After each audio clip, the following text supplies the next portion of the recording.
Hi, I'm Kristin Health, and today I'm here to talk to you about breastfeeding.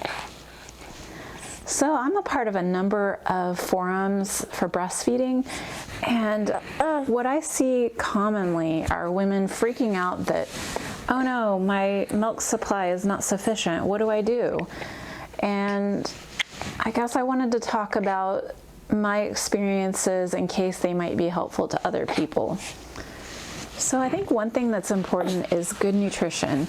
And I love this book, Real Food for Pregnancy by Lily Nichols.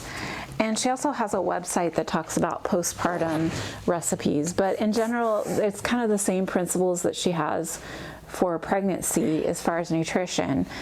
It's based on a Weston A. Price Foundation sort of diet, and it's a nutrient-dense diet for pre-pregnancy, pregnancy, and postpartum. So it's really important that you're getting good nutrition, good dense nutrition during breastfeeding. But also, it's not so much about gimmicks like breastfeeding cookies and special supplements. It's often just a simple mechanism of demand and supply. Now, one thing that can be influencing is if your baby has a tongue tie or a lip tie or a cheek tie. And there's a lot of controversy about this. In the hospital, I asked, does my son have a lip or tongue tie? And they were like, not really a big deal.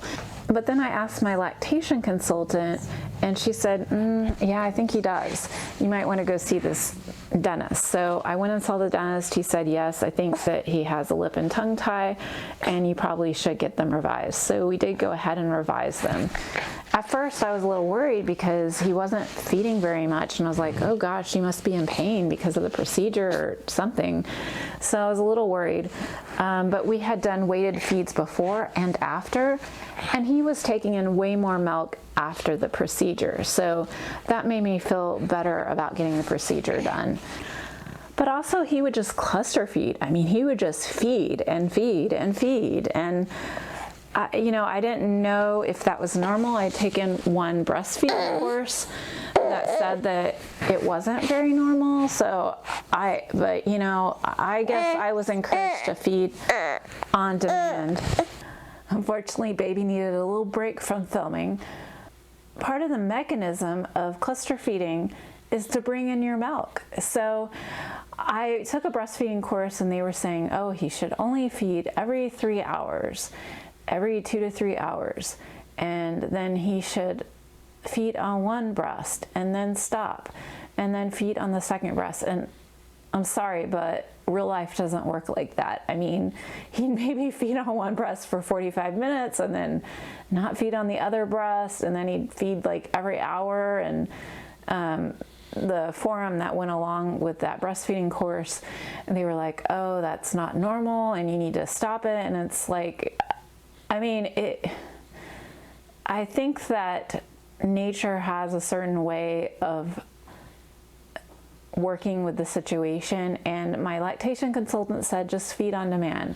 And my mom, who had breastfed 4 children, successfully said feed on demand. That was the one piece of advice she gave me.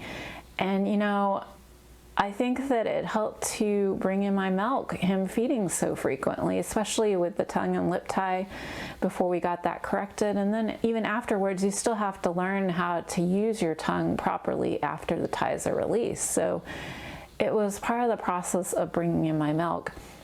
And I'll have to say that when I started pumping, getting ready to go back to work after 12 weeks, I actually started to have an oversupply. And ever since then, I've struggled with an oversupply.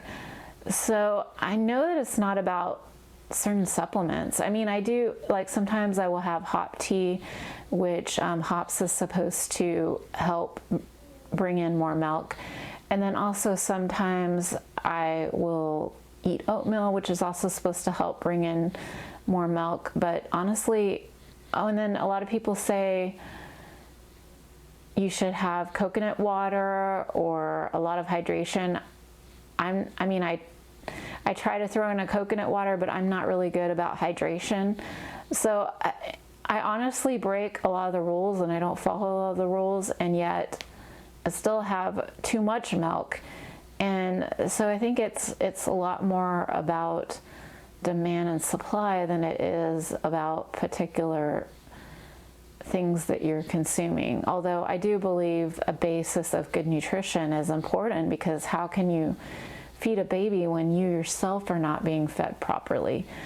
So I just think it's sad that women are just searching for this supplement or that supplement that's going to correct their breastfeeding journey, when it's not so difficult. And maybe I was just lucky. Maybe it is difficult for some, and I really sympathize for people when it is hard. I faced many hard things in my life, and maybe they're doing everything right and it still just doesn't work. It might be the baby and person combination together. There might be pre-existing issues with either one. There could be a multitude of issues that cannot be solved by following any one formula. But I just want to encourage people that it doesn't have to be complicated, and just to have confidence in you and your baby that you can do it. And it might be hard, and it was definitely hard for me in the beginning. Nipple trauma and cluster feeding and tongue tie release and all these things. I mean, I won't say that it was easy, but it was of course worth it. And now, I'm facing an oversupply, which is another issue. I mean, it's not like people think, they glorify it like, oh, it's so amazing you have an oversupply. But I mean, it's not, you really just need enough. I mean, you don't need this huge oversupply. Now my freezer is full of bags and bags of milk. And at any point we could have a power loss and I just lose all of that. So I don't know that it's necessary to glorify an oversupply, because it comes with its own challenges, like a tendency towards mastitis or engorgement. And it's like you have to take care of that oversupply. It's not like it's just like happy-go-lucky. I mean, so it has its own issues, but really we just need enough. And for a long time, I was just enough, and that's enough. I mean, we don't need extra milk. And so I just want to encourage you, just keep trying, and I hope that you can have a happy breastfeeding journey.